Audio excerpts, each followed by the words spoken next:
So here's the deal. Lions, they sign Marvin Jones. He is back in the fold. A 1-year, $3 million contract with escalators, with the opportunity, I guess, to make $5 million-ish. Mike Garafolo sent a tweet out. So, yeah, 1 year, $3 million. I doubt you're going to see anyone that says no to that. The bottom line with Marvin Jones is you sign him. You don't have to worry about him being ready. You don't have to worry about throwing him the football and him not catching it. You know, is he a speed merchant? Nope. Is he Larry Fitzgerald running, Marvin Harrison running routes? Nope. But you know exactly what you have with the guy. You know what? I absolutely dependable, durable guy that's been here, knows the city and stuff. But I look at him like a little bit better than what Josh Reynolds brings you. You know, the continuity, you know, pretty sure hands, you know, going to make that catch when you need to. Just a true pro. Catches a pro wide receiver. And my question, obviously, at $3 million, Neal, like that, this is Brad Holmes doing Brad Holmes things, just cooking right now. Yeah, well, and you look at it, free too. Agency. You got to add this to, as we're grading free agency, boom, this just gets at if you hadn't given them an A or an A+ before, what they've done in free agency, Brad Holmes, this is a cherry on the top. To me, because of the value and the player and what he's going to bring and the veteran and the guy that's been around. And obviously here, Neal, I think he wants to be here. Well, yeah, because he could have went anywhere, right? For that amount of money, pretty much could have went anywhere. Just to hear, you know, you're looking at his tweets and stuff like this. It's just it goes with what we're hearing and what Dan Campbell and Brad Holmes are building in Allen Park. And last year did play in 16 games, caught 46 passes, 3 touchdowns, 529 yards. And you know, it's one of those things where if you're looking for an 11-catch, 160-yard game, you're not going to get it. Like you got Amon-Ra St. Brown for that. You know, you're not. He's not going to be explosive or anything like that. You know where you're going to see Marvin Jones Jr. And this is going to make Sam Flannel laugh, but it's true. You're going to see Marvin Jones Jr. with 3 catches for 38 yards, but 2 of them were on 3rd and 6. Goff gets pressure, he catches an 8-yard pass for a first down. The Tom Kennedy role. No, I would say no, absolutely not. I would say it wouldn't surprise me at all next year if he put up similar numbers to Josh Reynolds. But it's very, very valuable, especially for the money that he's getting. I mean, you can never have too many veteran wide receivers, especially to sort of supplement what they already have in Amon-Ra St. Brown and Jamison Williams. I just hope that Jared Goff can get everyone the ball. But I think in this Ben Johnson system, he will, and the offense will. I think it could be just as good as last season. I really do. You know where else you'll see Marvin Jones? In Jamison Williams' hip pocket.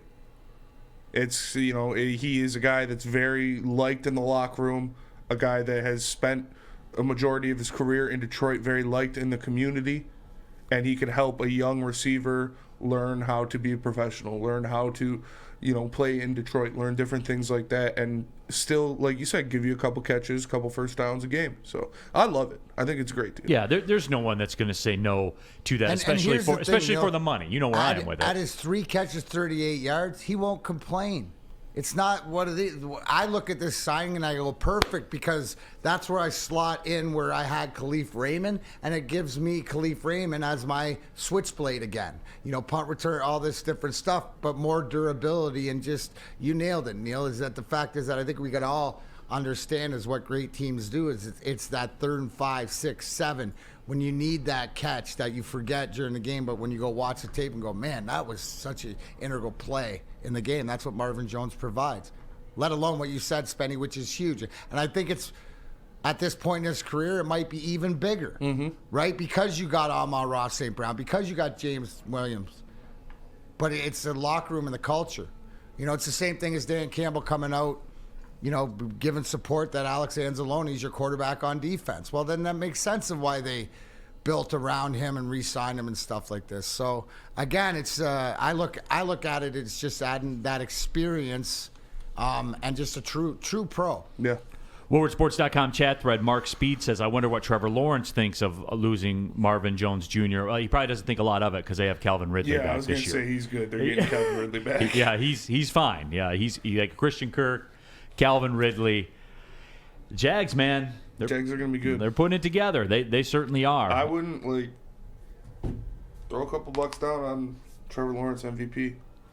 I wouldn't hate that. It's pretty good. I think it's plus 1,200 or something. It's pretty good odds. Yeah, that's not too bad. I wouldn't mind. I wouldn't mind taking a spin on that. But I haven't read. Has anybody else read it? I know that you guys were all over it on the heavyweights from 5 to 7 here on WoodwardSports.com. Has there been any mention of the incentives or anything like that? No, not I don't yet. think Okay, so I'll kind of wait for the breakdown of that. I mean, again, not that it matters. You want your guy. You want Marvin Jones Jr. to make $5 million next year. Yes, because it means he's banked for you. No, and what if he does? Right, you want your guys to reach those bonuses because those bonuses probably have to do with making the playoffs and winning a playoff game, and the success to this season and everything that we're hearing from Vegas about the odds and what we're hearing at Allen Park. So this fits right in. Is there something for that too to back up Spenny's point about the kind of the relationship with JMO? And I'll always go to you. That's why you're a great resource to have. When you left here and went to Calgary, I would imagine that you kind of reset your role, kind of reset what you thought of your role, reset what you wanted your role to be to some degree. You were a vet, won Stanley Cups, things like that. Do you gravitate towards that? How does that work? How did it work for you? And it was more so, and I was lucky, and I always tell you my time was going to Calgary, especially the first year there. It was like playing junior again because a lot of the guys had played junior, whether Western Canada or the OHL, but the locker room mentality. But being around, it was more to establish. Daryl Sutter told me coming in, it was myself and Stefan Yell, who was an integral part of the Colorado Avalanche, right? Myself, him, and Marcus Nielsen had the proverbial, wanted the Calgary-style grind line. Third line, where we're checking stuff like this. But, I had veterans, guys like Chris Simon, Tony Amonte there, but it was more of a leadership. Now, you got to remember going in there because that year was supposed to be the topper. Coming out of the lockout, Calgary had lost to Tampa Bay in the finals the year before the lockout. So they just needed a couple little pieces. Now, it should have worked. If you go back, we lost in 7 games to the Anaheim Mighty Ducks in the first round that they went on to win the Stanley Cup, and we were up 3-2 in that series. Right? So hockey's wild, man. It just one of those things that just got away from you. But yeah, and it was more of establishing, and that was the conversation, is to come in and bring that stability to help out like the Jerome McGinleys and the Mika Kiprusoffs and the Robin McGears and just another. It's more like for support, like Spenny said. Mm-hmm. And if you gravitate towards some of the younger guys and allow them to come along or ask questions, or they know that you're a resource. And a lot of the time, too, is to say they know that you got their back. They have the questions. So to the point where you're asking about, Spetty brings up Marvin Jones and James Williams, you'll be able to see it, right? You'll be able to see it. Just like every one of our successful sports teams that we follow, you see the relationships between the guys, hence, like the grind line, or you look at the Pav and Z and different things like that if we're talking hockey. So I'm intrigued, and I like it, and it's the reputation as a true pro Marvin Jones brings. Plus, he's been here before. When you've been here before, to Spenny's point, he knows the city. He knows where to go. He's got his friends, and I'm sure he's still got the relationships when he was here. He'll be coming through Rose. You know how that is. On the streets. I mean, it's huge out here on the streets. It makes things a lot easier. So for one or more, it's just to help Williams simplify. That's what it is as a professional.